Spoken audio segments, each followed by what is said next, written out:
अस्सलाम वालेकुम and hello everyone. उम्मीद है आप सब खैर खैरियत से होंगे। आज 9 अक्टूबर है और आज के दिन पूरे पाकिस्तान में हम speech and language pathology day मनाते हैं।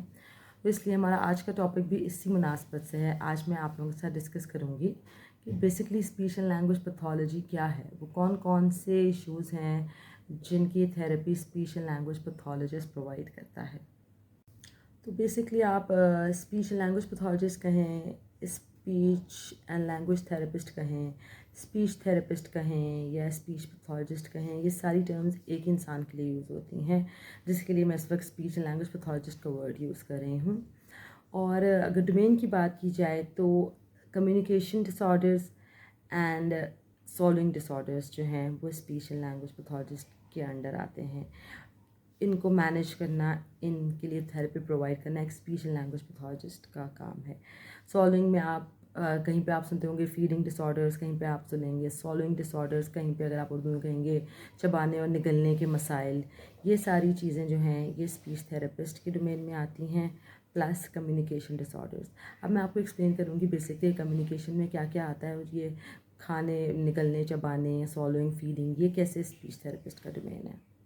हम स्टार्ट करते हैं कम्युनिकेशन डिसऑर्डर्स से। कम्युनिकेशन डिसऑर्डर्स जिनके लिए आम ज़ुबान में वर्ड यूज़ किया जाता है बोल चाल के मसाइल। इसमें हमारे speech, language, phonology, articulation, fluency, voice, इससे रिलेटेड सारे इश्यूज़ आते हैं। तो जब हम स्टार्ट करें सबसे बेसिक और सबसे कॉमन जिस इशू के साथ पेरेंट्स आते हैं वो ये होता है कि हमारा बच्चा बोल नहीं रहा है, 6-7 साल का हो गया लेकिन अभी तक बच्चे ने बोलना स्टार्ट नहीं किया। या फिर ये कि हमारा बच्चा जो है वो 3 साल का है और वो अभी सिर्फ छोटे छोटे वर्ड्स बोल रहा है, लेकिन इसका भाई या बहन जब 3 साल का था वो तो पूरे पूरे सेंटेंसेस बोल रहे थे। या फिर ये कि हमारा बच्चा जो है वो 2 साल का अभी तक कुछ भी नहीं बोल रहा, लेकिन जो हमारी पड़ोसन है उनका बच्चा 2 साल की एज में मामा बाबा बोल रहा है, हमारा क्यों नहीं बोल रहा। तो यूजुअली इस किस्म के जो इश्यूज़ हैं सबसे ज़्यादा कॉमन जिन इश्यूज़ के साथ पेरेंट्स आते हैं वो ये इश्यूज़ होते हैं। सेकंड नंबर पे आ जाती है आर्टिकुलेशन, जिसको हम कहते हैं यानी तोतलापन। तोतलापन सुनने में तो बहुत अच्छा लगता है जब बच्चे छोटे होके छोटी छोटी सी क्यूट क्यूट सी आवाज़ में बोलते हैं, लेकिन यही इशू बहुत प्रॉब्लमेटिक हो जाता है पेरेंट्स के लिए भी एंड जैसे जैसे बच्चा बड़ा होता है तो उसके लिए भी, जब वो उसी तोतलेपन के साथ जो है बोलता रहता है बड़े एज के साथ साथ भी। इसी में अगर तोतलाहट के साथ हम देखें तो कभी कभी इतना तोतलापन तो नहीं होता, लेकिन फिर भी कुछ वर्ड्स इतने गड़बड़ होते हैं कि वो आपको समझ नहीं आती कि बच्चा क्या बोल रहा है। तो बेसिकली आर्टिकुलेशन डिसऑर्डर्स या फोनोलॉजी डिसऑर्डर्स जो हैं उनमें ये चीज़ें आती हैं कि बच्चा जो है वो बोल रहा है लेकिन उसकी समझ नहीं आ रही कि क्या बोल रहा है, बहुत तोतलाहट है या फिर कोई साउंड्स नहीं निकाल पा रहा, उसकी जगह कोई और साउंड्स यूज़ कर रहा है। फिर हमारे पास आ जाती है फ्लुएंसी में सबसे जो कॉमन हमारे पास इशू होता है वो होता है स्टटरिंग या जिसको हम स्टैमरिंग कहते हैं, यानी हकलाहट, अटक अटक के बोलना। ये एक इशू आ जाता है। वॉइस डिसऑर्डर्स, वॉइस डिसऑर्डर्स में क्या होता है, वॉइस डिसऑर्डर्स में ये होता है कि मर्दों की आवाज़ ख़वातीन जैसी है, ख़वातीन की आवाज़ मर्दों जैसी है, मोटी आवाज़ है, पतली आवाज़ है। इस किस्म के इश्यूज़ के साथ जो लोग आते हैं वो भी speech and language pathologist deal करते हैं। इसके अलावा जो है हमारे पास एक और चीज़ है जो कि ऑब्वियसली है तो लैंग्वेज और स्पीच से रिलेटेड ही, लेकिन थोड़ी सी जो है वो एक अलग डोमेन है, वो है जो हेयरिंग इम्पेयर्ड इंडिविजुअल्स होते हैं। हेयरिंग इम्पेयर्ड इंडिविजुअल्स की भी जो थेरेपी होती है, जो उनको पूरी ऑडिटरी ट्रेनिंग होती है अगर वो हेयरिंग एड्स के साथ आते हैं या अगर कॉक्लियर इम्प्लांट किसी ने अपना करवाया है तो या किसी बच्चे का पेरेंट्स ने करवाया है, तो उसके बाद भी जो थेरेपी देता है वो स्पीच एंड लैंग्वेज पैथोलॉजिस्ट देता है, बल्कि साथ साथ देता है वो थेरेपी। इवन अगर किसी ने एड्स जो हैं वो लगाना स्टार्ट किए हैं तो वो उसके साथ जो पूरी थेरेपी है जिसको हम ऑडिटरी वर्बल थेरेपी कहते हैं वो एक speech and language pathologist he provide करता है। ये तो इश्यूज हो गए जो मोस्टली कॉमनली हम बच्चों में देखते हैं। इसीलिए एक मिसकॉन्सेप्शन है कि स्पीच थेरेपिस्ट का काम शायद सिर्फ बच्चों के साथ है, बट दैट्स नॉट ट्रू। अगर हम बड़ों में आ जाएं तो जो बहुत कॉमन जो टर्म्स आप लोगों ने अगर कहीं सुनी होंगी तो दे आर अफेजिया, डिसार्थ्रिया। बेसिकली ये होती हैं जब ब्रेन डैमेज की वजह से, ट्रॉमेटिक ब्रेन इंजरी या फिर स्ट्रोक के पेशेंट्स हैं, इसकी वजह से जो स्पीच एंड लैंग्वेज में इश्यूज़ आते हैं उनको हम डिसार्थ्रिया या अफेजिया कहते हैं। इनकी बहुत ज़्यादा डिटेल में तो फिर इंशाल्लाह मैं किसी और वीडियो में जाऊँगी, लेकिन इस वक्त फ़िलहाल मकसद था सिर्फ ये बताना कि कौन कौन से इश्यूज़ हैं जिनको स्पीच थेरेपिस्ट डील कर सकते हैं।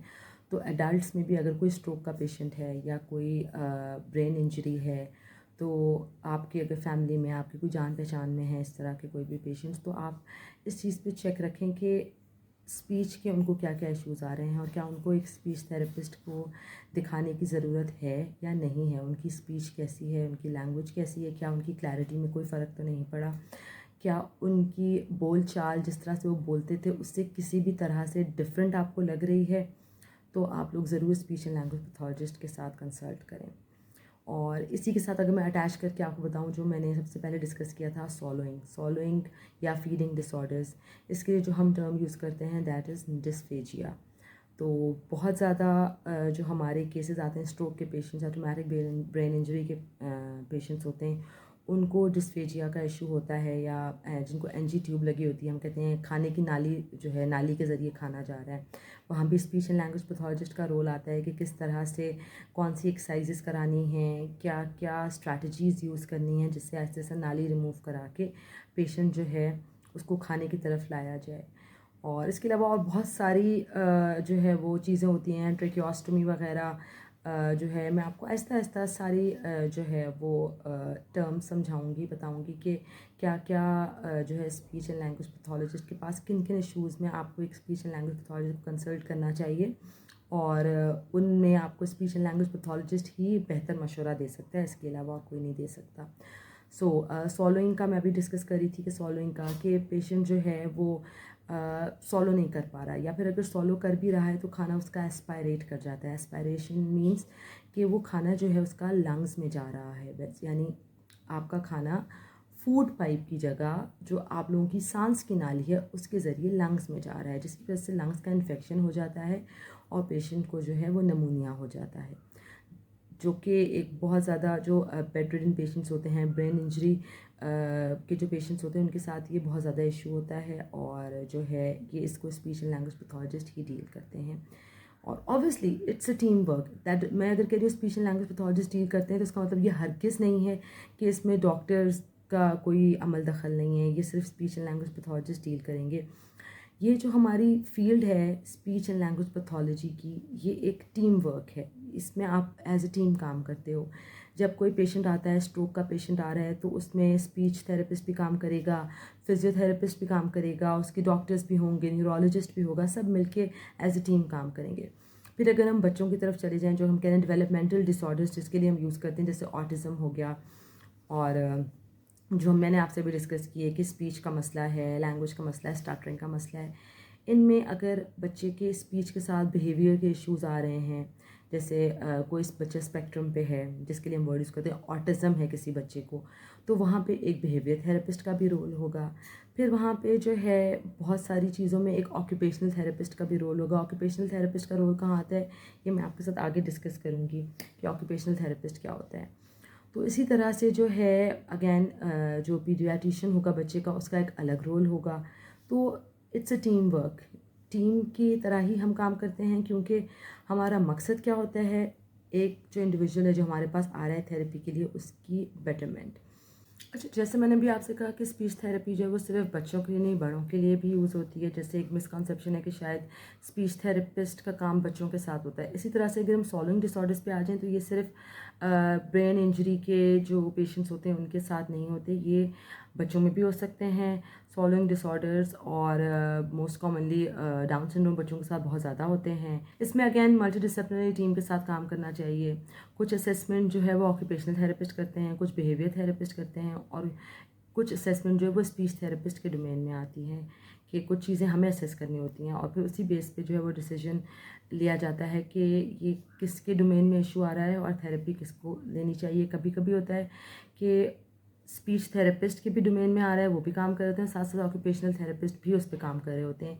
या फिर बहुत सारे बच्चे जो ऑटिस्टिक होते हैं, ऑटिज़म के साथ आते हैं, उनके साथ ये होता है कि उनका इशू ज़्यादा ये होता है कि कोई स्पेसिफिक टेक्सचर या टेस्ट जो है वो नहीं लेना चाहते, इसलिए वो खाना सॉलो नहीं करते, लेकिन बाकी चीज़ें वो ले लेते हैं। तो वहाँ पे फिर बिहेवियर थेरेपिस्ट का काम आता है, क्योंकि बिहेवियरल इशू है। So as I told you कि ये मल्टी डिसिप्लिनरी टीम के साथ ही आप चल सकते हैं। और आप जहाँ भी अपने बच्चे को लेके जाएं, आप इनकरेज करें कि मल्टीडिसिप्लिनरी टीम के साथ ही काम हो। अगर जो है कोई एक बंदा आपसे कहता है कि मैं सब चीज़ों पे काम कर सकता हूँ, तो अंटिल अनलेस उसके पास सब चीज़ों की डिग्री है और सब चीज़ों का एक्सपीरियंस है तो वेल एंड गुड, वरना एक बंदा जो है वो सब डोमेन्स पे काम नहीं कर सकता। आज की वीडियो का मकसद था बेसिकली ब्रीफली आपको बताना कि स्पीच एंड लैंग्वेज पैथोलॉजिस्ट जो हैं वो क्या क्या कर सकते हैं, क्या क्या उन इस डोमेन के अंदर आता है। But there is much more than that. ये अभी जो मैंने आपको बहुत ब्रीफली बताया है, हम आहिस्ता आहिस्ता सेपरेटली अलग अलग सी चीज़ों को डिस्कस करेंगे। और अभी बहुत सारे ऐसे डिसऑर्डर्स हैं, बहुत सारी ऐसी कंडीशंस हैं जो कि मैंने इस वीडियो में कवर नहीं की हैं, जो कि मैं आहिस्ता आहिस्ता इंशाल्लाह आप लोगों के साथ डिस्कस करूँगी। अभी के लिए इतना ही। अल्लाह हाफिज़, सी यू इन अदर वीडियो।